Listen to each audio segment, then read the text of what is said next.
Hello, Miles. I didn't hear you that time. Can you hear me now? Yes. How are you today? Great, except for the wind and coldness. Is sound check good? How's it sound? It sounds perfect. See how it's going in a line? It even hears you when you're whispering. If that microphone was pointing at my house and I was talking in my house, would it even hear that? It can only hear so far, but if you were across the street and I pointed the microphone at you talking across the street, it might be able to hear you. Like what? Yeah.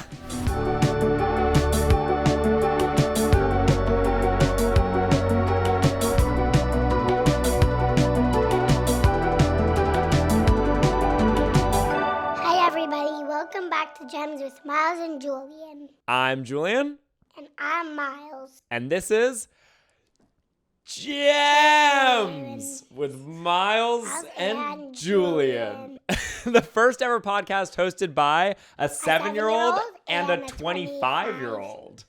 Today's about the best day that you had. Yes, today's podcast is about the best day that you've ever had. Miles, I don't think we're going to get to it just yet, but do you have a best day in mind? Yes. All right, cool. Before we get into that, could we start with talking about a life-changing... What did you just say? Just whispering something into the mic. That's just for you folks at home to hear. Miles, before we get into all that, I'm thinking, should we start by saying a life-changing piece of information? My life-changing information is an ankylosaurus weighs 5 tons. Why did that change your life? Because I never knew how heavy an ankylosaurus is. Also, it's almost as big as a school bus, and a little bit bigger with the tail. When you were thinking about an ankylosaurus, how much did you think it weighed? Because to me, that makes sense. They seem really heavy, right? I never knew it weighed 5 tons. Do you know how much other dinosaurs weighed? Nope. I'll share a dinosaur information that I learned really recently. Did you know that when scientists first started drawing dinosaurs, they would draw them like the way we've seen in books. But what that doesn't take into account is that a T-Rex had a lot more flesh and skin and feathers and lips than they were showing. If you were to just draw a horse based off of its skeleton, you might think it looked really scary, like we thought dinosaurs looked.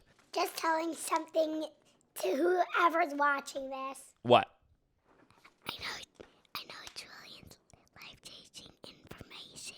No, that's my life-changing information. That's I not... already heard it. Do you want to say what my life-changing information is for me? That you have to take breaks. Yeah.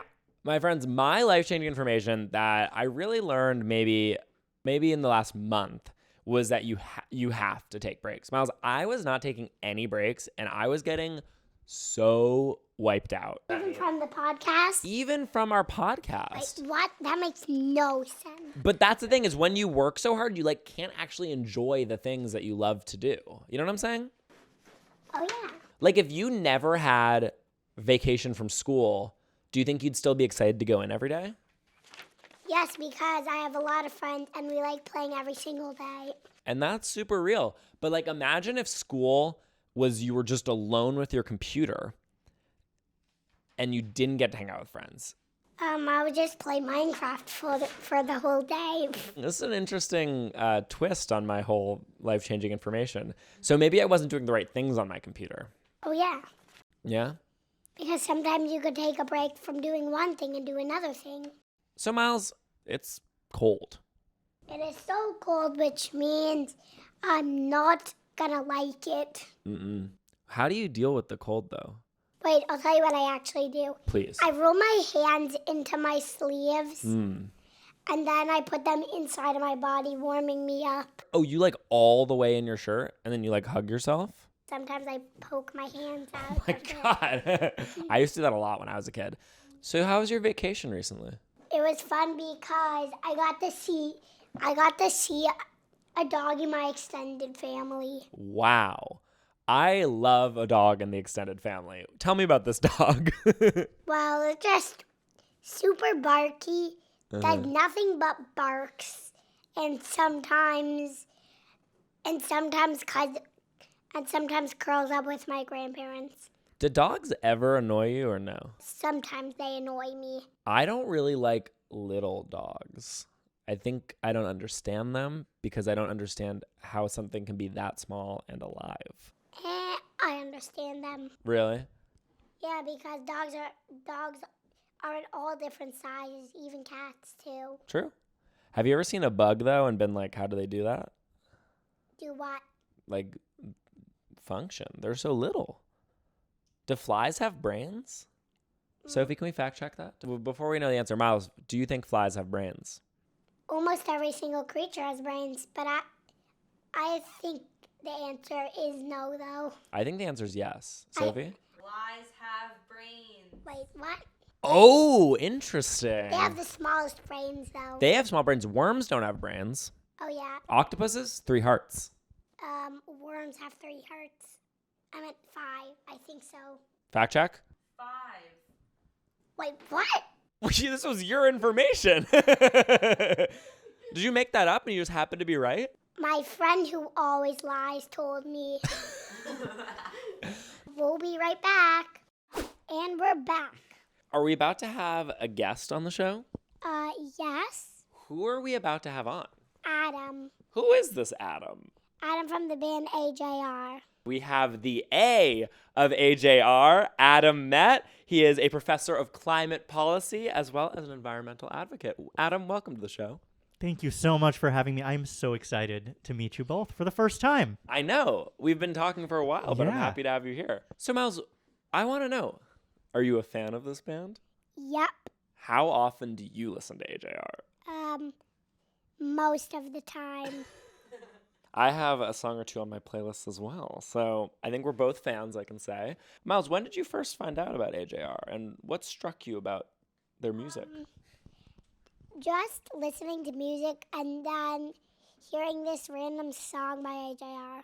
I'm curious, what was the first song that you listened to of ours? Yes, I'm a mess. Yes, I'm a Mess. Wow, okay. And so that's a newer song. Did listening to Yes, I'm a Mess get you listening to a bunch of the other songs? Yep. Amazing. And even though that was your first one, which is your favorite? Sober Up. Sober Up is your favorite song. Yes.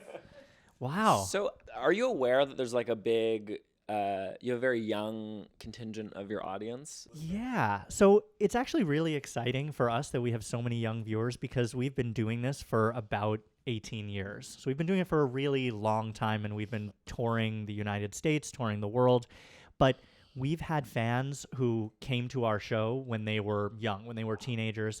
They met at our show. They actually got married. They had kids, and now they're bringing their kids to our shows. So we've seen this whole generation of fans. And so now at our shows, we do have a lot of families where there are adults and young kids coming together, and that's really exciting for us. That's so interesting. Miles, have you ever seen a live concert before? Yeah, Lawrence. We saw Lawrence. My God, I love Lawrence.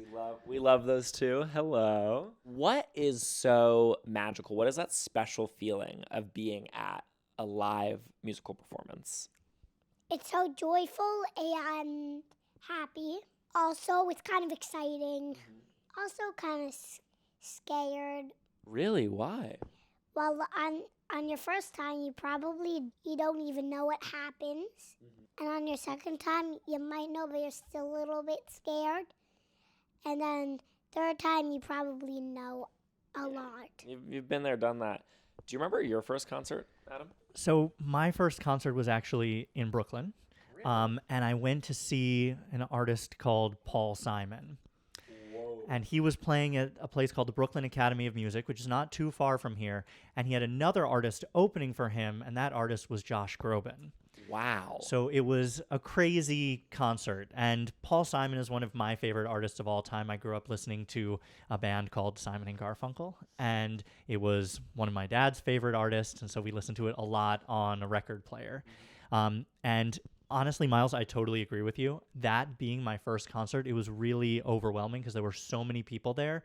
And there were so many people who were so excited to be there. So the energy was just really overwhelming. But then I started to see other shows, and one of my favorite early show experiences was I went to see Imagine Dragons. Do you know Imagine Dragons? Nope. No, okay. Imagine Dragons is a really cool band. I saw them at a place called Jones Beach, and it was pouring rain. So there were more than 10,000 people in the audience, and it was just pouring rain, and everyone was so excited, even though it was in the rain. And it was really memorable. But Radio City as your first concert, that Big is leagues, right? incredible. We played Radio City a couple of years ago, and even from the stage, it was a night unlike anything we've ever done before. Miles, do you play music? I play the piano. You do? Yeah. There's not one in here. Okay. but- wait. We kind of skipped over my first concert. Oh my God, Sorry. yes, Oh, hey, please. whoa. Julian. My first concert that I like very much remember. I think I must have gone. My dad's a musician, so honestly, probably him. Do you know the Klezmatics? Jewish folk band? I don't, but that sounds Hey, incredible. let me put you on. They're Let's fantastic. I'm let's gonna say go. that. The first concert I really remember when I was like, I think in middle school was Fred Armisen and Carrie. Yes, from Portlandia. The brilliant Carrie Bradshaw. No. Nope. And the brilliant Carrie from Sleater-Kinney. Yes. They did a live all the music from Carrie Brownstein. Yes. Fred Armisen and Carrie Brownstein. I would like to see Fred Armisen and Carrie Bradshaw though that as a would band. be that would be be an amazing a night band. unlike any other. Miles, do you want to ask Adam the questions you prepared? Then where's the sheet? Oh, I gave you the sheet. Jeez. Who thinks we're talking about the best day of your life? Are we? Yes. What are we talking about? The best day of your life. I already mentioned that. Oh. So, Miles, how do you want to lead? Miles wants to talk about the best day of our lives. Okay. Great. It's a big question. Yeah. Miles, do you want to kick this conversation off? Mm-hmm. All right. So the best day of my life was I just woke up and I was going to PS 321 in Brooklyn. But when I woke up, there's a flash flood for the whole entire day, and then I got to see a movie. Also, I got a half day in school. A kindergarten class came to my classroom, and it was also super fun when doing everything. It's now a very important day of my life, and I like it because there is a lot of action and activity at one whole entire day. What movie was it that you saw? Paw Patrol Mighty movie when I was 6 years old. Wow. That sounds like quite a day. Sounds like a full day. I don't know if I've ever had a day that was that full. Did you learn anything about yourself during that day? Not really anything, but I don't actually remember everything. But none of my after schools were canceled, and I got to meet some of my friends came to the movie with me. Wow. Quite a day. I can't even think of one day in my life that even comes close to what you just described, Miles. I have like a pretty good day. I should have sent you this question ahead of time. No. It's such a big question. I'll figure The something best out. day of our lives. I would say the day that came to mind was a really nice day that was followed by a really bad day. I went on a trip 2 summers ago, and I went to Spain to do a hike by myself, to do the Camino. And my flight left at 6 p.m., and then it flew overnight, and then there's a time difference, and then I take another flight. So I didn't sleep even for a second that night. So I was exhausted. I get to this tiny town, and I have to hike for the entire day. And pretty much from the second I stepped onto the trail, it started pouring rain, just like I couldn't even see 5 feet in front of me. And I'm so tired, and I'm like stumbling through the woods, and I feel so like awful. And the rain clears up, and there's like a little house with some people out front, and they go, "Hey, are you hungry? Do you want something?" And they like brought me in. There were these people who just like house the hikers, and they like cooked me a big dinner, and we like played music, and I went to sleep, and I woke up, and I was so tired. I think I'd completely forgotten about the day before, and I hadn't even looked around at where I was, and I was like on this cliff looking out over the whole ocean, and I got a big sandwich, and that day I basically was like skipping the whole day, and I was eating blackberries and I was talking to everybody. And I think sometimes to have an amazing day, you have to see how uncomfortable you can be and how unhappy you can be. I was uncomfortable when the flash flood happened in my day. So do you think maybe to really appreciate life? But still, it was amazing because of the flash flood. So you really like the flood. I like the flood, the movie. I also like that I was able to play Minecraft as one of my after schools. And I like that I had a half day at school and a kindergarten class came. Actually, the best day ever. Adam, Like- I have to say, what's your best day, and does it include a lot of water like ours? Oh, it's funny. Mine doesn't include water, but it does include a hike. When we were on tour a couple of years ago, we went to Australia and New Zealand, which I'd never been before. And one of my favorite movies that I've ever seen is Lord of the Rings. Oh, Lord of the Rings. Have you gotta ever watch seen it. Lord of the Rings? Mm-mm. There's a whole bunch of Lord of the Rings is actually filmed in New Zealand. So I went to New Zealand. I was with my family, and we did this hike up this giant mountain. And when we got to the top of the mountain, we realized that's exactly where they filmed a bunch of the scenes from Lord of the Rings. Which, you Yes. remember which scene? So it's where they filmed Rohan in the second Ooh. movie. It was that kind of mountain where the king sits on his throne. That's pretty cool. Yeah, it was really amazing, especially because nobody else was there. It was just us on top of this mountain, and you could see for miles around you. And I don't know, you live in New York, I live in New York. Sometimes the air gets a little bit dirty, but being in New Zealand and having nobody around and being able to breathe in that air was one of the most amazing experiences I've ever had. Did you see any wild animals? Okay, so that's when we came down from the mountain, we got back in our car and we actually had to wait like 20 minutes because there were hundreds of sheep that were surrounding our car and blocking What? the car from moving. In New Zealand, it's a thing. There are so many sheep everywhere and they just roam all over the place. Is there And any other animals that you saw? there were some giant bugs. I have no idea what they were, and I hate bugs. I'm really not a bugs person, but there were bugs that were like this big. I'm also not a bugs person.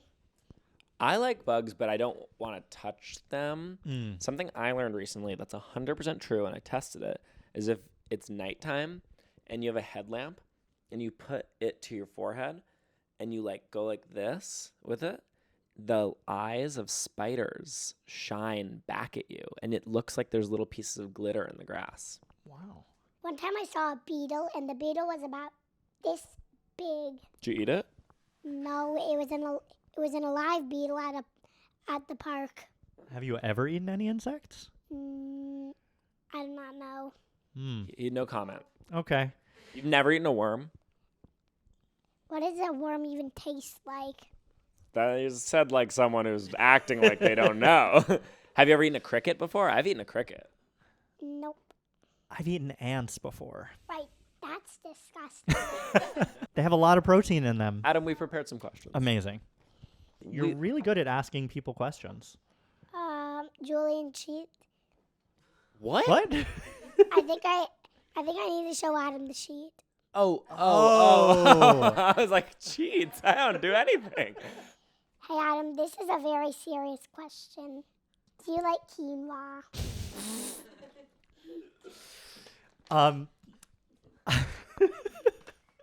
I know why you're asking this question. Because you put it in one of your songs. That's true. That's true.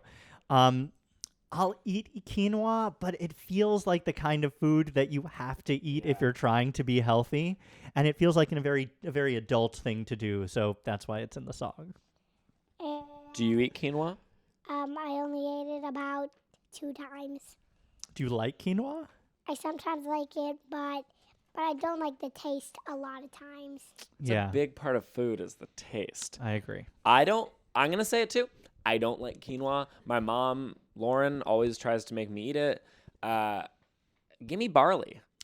I am in for barley. Barley farro? Oh my god. Yes, you got those ancient grains. You got it, Miles. You're going to get into the barley and the farro. What's your favorite song you wrote? So I want to be clear about this. I do a lot of stuff in the band, but I don't write the songs. My brothers Ryan and Jack write the songs, and they're amazing songwriters, and I love performing their songs. However, my favorite song that they've written is probably a song called Inertia. Do you know that one? Mm-mm. Okay.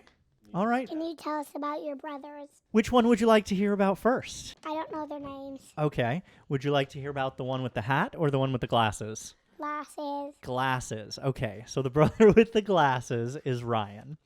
And he does the songwriting, but he also does a lot of the producing. So Yes, I'm a Mess is one of the songs that you said that you heard first, right? Yep. There are a lot of drums in the song. There are a whole bunch of other instruments. Can you name any of the instruments that are in the songs? I think I heard a whistle. There's a whistle in the song. So adding that whistle is part of the production. That's what Ryan does. He adds all of those other kind of creative sounds. We have a couple of songs where there are elephants making sounds. We have songs where we went into our kitchen and we banged on pots and pans and recorded that. That's what Ryan does. Can you tell us about your brother and sister? Are you the oldest? Yes. I'm the oldest too. Hey, me too. Look at this. Hey, This Miles. is so exciting. I'm even the oldest in my extended family. Me too.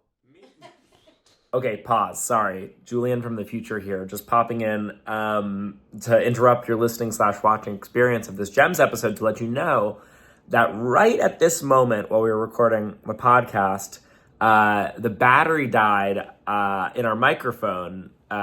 So the audio here switches to camera audio, but then it like switches back after I realized. But just so you know, the audio is going to be weird or not as good, but enjoy. Thanks for watching.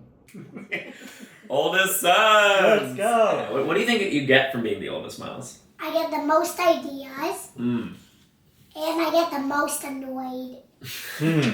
Cause I have two younger siblings. Honestly, I'm right there with you, Miles. What's the best? Oldest, middle, or youngest? I think it's oldest because you don't get bothered the most because when you're the oldest, you know the most. Also, you get the most alone time with your parents before there are other kids in the picture. Oh yeah. Oh, yeah. All right, Miles, next question. What's your favorite book you've read about climate change? Oh my god, that is such a good question. There's an amazing author, and she's a marine biologist. Do you know what a marine biologist is? A scientist who explores the sea. That is so right on. This woman, her name is Ayanna Elizabeth Johnson, and she's an amazing marine biologist. She's done a lot of stuff here in New York, and she wrote a book called All We Can Save. And basically she got all her friends together to contribute essays about climate change. So there's stuff about water, there's stuff about farming, there's stuff about energy, about food, about waste. And I really like it because it has a lot of different voices and everyone got to contribute to the book. And I've only read one climate change book. What have you read? What is climate change? It's a good place to start. Was it helpful? And it was helpful. It tells a lot about climate change, even solar power. Really? Tell me about solar power. So solar power comes from the wind, water, and sun. Because I think windmills can generate power. It's so important to get power from things that are endless. They call them renewable energy. There's always going to be power coming from the sun. There's always going to be power powering windmills. And that is so much better than using things like oil and gas. And I do not want it to get too hot out here. I totally agree. Adam, my question for you was, do you feel like it's important to include kids in the climate conversation? Do you feel like kids can be activists in their own right, and how do you handle that in your life? The climate conversation is for everybody because I like to talk about climate a lot without using the word climate because it is everything. It's the food that ends up on our plate. It's when we flip a switch. It's when we go to the bathroom. It's how we dispose of waste. Now, you can learn about it in school, but if you think about it as something that's incorporated into your day-to-day life, and I'm not asking people to make changes in their day-to-day life. I'm not asking people to switch to a paper straw from a plastic straw. One of the things that we've done at our shows is on our tour this summer, we had the ability for fans to take part in climate action. And when you're over 18, that means voting, that means calling your representative literally on site at our concerts. We had people take this kind of real action. But if you're under 18, we had kids actually taking these forms around to everybody else saying, will you sign this petition to try and get all of these changes across the country around climate. One of the biggest things that kids can do is influence their parents. They are the best influencers of their parents, and kids are really, really freaking persuasive. Miles, how do you feel like kids can be helpful in the climate conversation? I don't really know how, but the only thing that I can think about is kids are the most annoying thing. So maybe if we really annoy people and annoy, I love this. politicians. This is such a good idea for a campaign. Like, we should get a whole bunch of kids together to be really annoying. Scream. Yes, to their parents and to politicians about climate change, then maybe we would actually get something done. Oh yeah. It's a great idea. We're gonna make the climate a better place by screaming at everybody, by kids screaming at everybody, and telling them and keep on screaming about climate change and why we should stop using fossil fuel. You heard it here. You know it's a renewable energy? Kids screaming. You know what's really funny about that? I did an experiment once where I did a bunch of research to figure out if I could take people screaming at a concert, like the actual waves of screams at a concert, and turn it into energy. And? Technically you can, but it would power like this much of the concert, so it wasn't really worth it. But you can turn screams into energy. That's an interesting experiment, actually. So if you had everybody scream in the world, that would make energy. It might. Not much, but... Yeah, there's a place in India where they have this machine set up when airplanes are landing because it's really loud, and they can actually capture the energy from the sound waves from airplanes landing, and they use it to turn on the lights at the airport. That's fascinating. Yeah. Miles, do you want to ask your last two questions? What are some of your favorite bands? Some of my favorite bands. Honestly, one of my favorite bands, and they were actually on my top 5 for Spotify, was Lawrence. Really? Yep, Lawrence. Shout out Lawrence in this podcast. Clyde and Gracie are good friends, and all the rest. There's so many people in that band. Did you know that Lawrence actually opened for us? They should maybe come on the pod. Well, Miles has met them before. Did you meet them at Radio City? Yes. Okay, so I wasn't there, I was out of town, but both of my brothers were at that show. Really? Yep, so you were in the same room as Were Ryan they in and the Jen. downstairs after part where Miles and I were being totally misbehaved and running around? Were you running around at Radio City? Yes. The security told us to stop, and I said no. They said the baby might get hurt, and I said the baby's doing just fine. So Lawrence is definitely one of my favorites. Growing up, I listened to a lot of music from the 1950s and 60s, like Simon and Garfunkel. That is definitely one of my favorite bands ever. And I like supporting new and younger artists because that's how we got our start. Do you know the artist Sia? You might. She sings a song called... She sings a song called Chandelier, and she sings Titanium. But she actually found us online and introduced us to our manager. She found us on YouTube and Twitter. And she was so nice, and she paid it forward, and she said, I'm a big fan of you guys. It's not on. When did that turn off? All right, Adam. Yes. Top 5 artists. Lawrence is definitely up there. Simon and Garfunkel. Sia, just love Sia. I gotta say Beyonce. I just listen to Beyonce just all the time.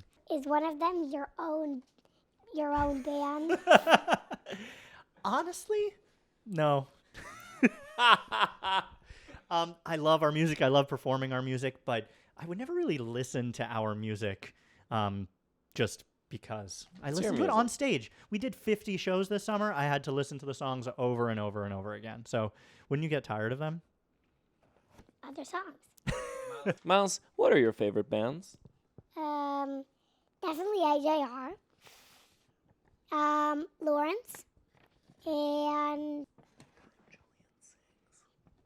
definitely no. I said whenever I sing. We're about to play a little audio recording of Adam talking about his new book that just came out. Adam forgot to plug it on the podcast, so I said, send me a clip because we gotta plug what you're working on. So listen to Adam talking for a minute about his new book, Amplify, and also check it out. It is out now, and it is amazing. Artists are so good at creating fan bases in really unique ways. Think about Taylor Swift and think about people like BTS, even us, we've spent a really long time cultivating our fan base. And I've spent a lot of time thinking while I was doing my PhD, while I've been teaching, about what artists do in order to grow that fan base effectively. Now, this book that I've been working on for the last couple of years is called Amplify. And what it does is it looks really deeply at the music industry and other entertainment industries to figure out how we can take those fan building tactics and apply them to building better social movements. How can we make the planet a better place to live? Things like healthcare, climate change, immigration, LGBTQ rights, really across the board. How can we take what we've learned that the music industry is so good at and apply it to building a better future for all of us? So if you want to hear more about that and other really cool facts and ideas about the music industry and entertainment industry in general, feel free to pre-order my book, Amplify Now, anywhere where you pre-order your books. Well, listeners, we're doing some Would You Rathers now. That's right. So buckle up, get that thinking cap on, and we're going to dare to ask the question, would you rather? Miles, kick us off. Would you rather eat a pear or a slice of pizza? Pear. I'm going to go with pear as well. Miles? Would you rather? No, You wait, have to what do answer you the think? question. I would actually pick a slice of pizza. Okay. It's you. Because pizza is one of my favorite foods. But sometimes I'm not in the mood for it, and I'm in the mood for a bagel.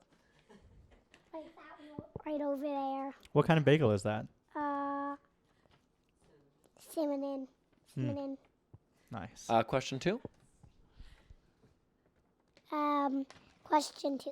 Would you rather use a plastic bag or a fabric bag? That's a really good question. Yeah.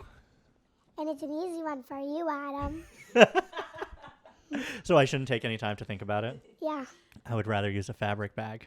Yeah, everyone knows. I love plastic. I love single-use anything. Question 3. Would you rather put a taco on your head or an ice cream cone on your head? Now really think about this one, Adam.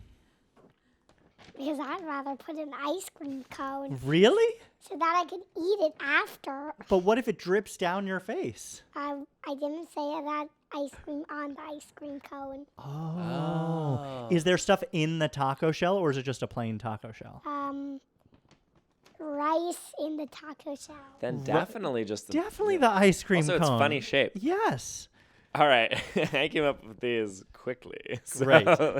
Miles, Adam, at restaurants, would you rather only be able to order whatever the person you're with is ordering or have them always pick something random off the menu for you to order? I would rather just not go to that restaurant. This is at every restaurant. Every restaurant. I'd rather than just cook my own food. Oh, good. That's a good answer. I think I'm going to go with the random thing. Really? Oh, Yeah. I would do the other because I feel like I always want what other people order. Oh, interesting.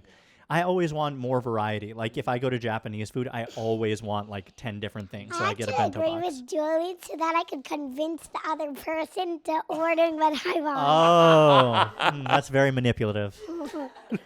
Would you rather never go to school or never be able to leave school?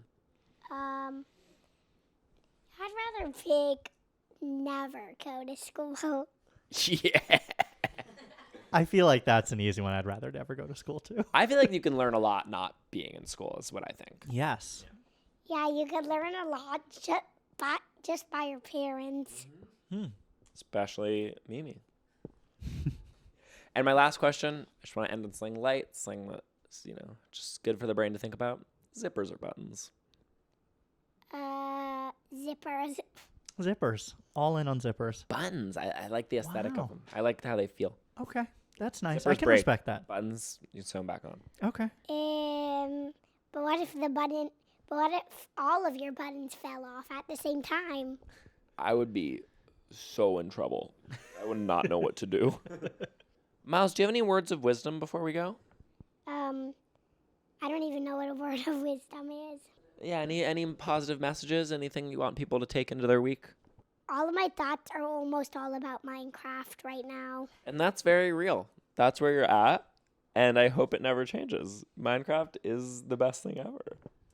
One of my favorite things about that is that one of my teachers that taught me a lot about climate said that you need to imagine the world that you want to build. And literally that's what you're doing with Minecraft. You're building the world that you're imagining. So that really resonates with me. So thank you, Miles. That's beautiful. Also, you don't build the world. You mine the world. You Which is mine maybe the world. not the message You that... mine and build things on the world. You Okay. mine and build things on the world. Well, I But tried. if you're in creative mode, then you can build the world you want. Okay. Adam, is there any message you want to end on? I'd love to end on as positive a message as possible. Sometimes you might go through the world and you might have good days and bad days.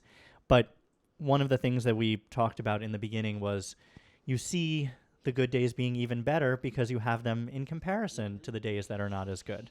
So I think putting everything in context is really, really important. You can't control the wind, but you can adjust your sails. We said that to Maggie Rogers, right, Miles? Mm-hmm. Oh, I love Maggie Rogers. She needed to hear it. All right, Miles, you want to lead us out? You want to thank Adam and say we'll see you next time?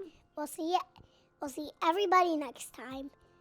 Thanks for coming on, Adam. On Adam. And thank you, Adam. Thank you for having me. This was so much fun. Group high five. Awesome. Thank you for listening to another episode of Gems with Miles and Julian, with Julian Shapiro Barnum and Miles. Produced by me, Sophie Swartz. Associate produced by Mimi Michaels. Edited by Bailey Whitehead. Engineered by Kate Kearns. Music by Caleb Martin Rosenthal. Art by Maria Contreras. Talent booking by Jake Bunger. Please follow and subscribe to us at gems_pod. See you next time.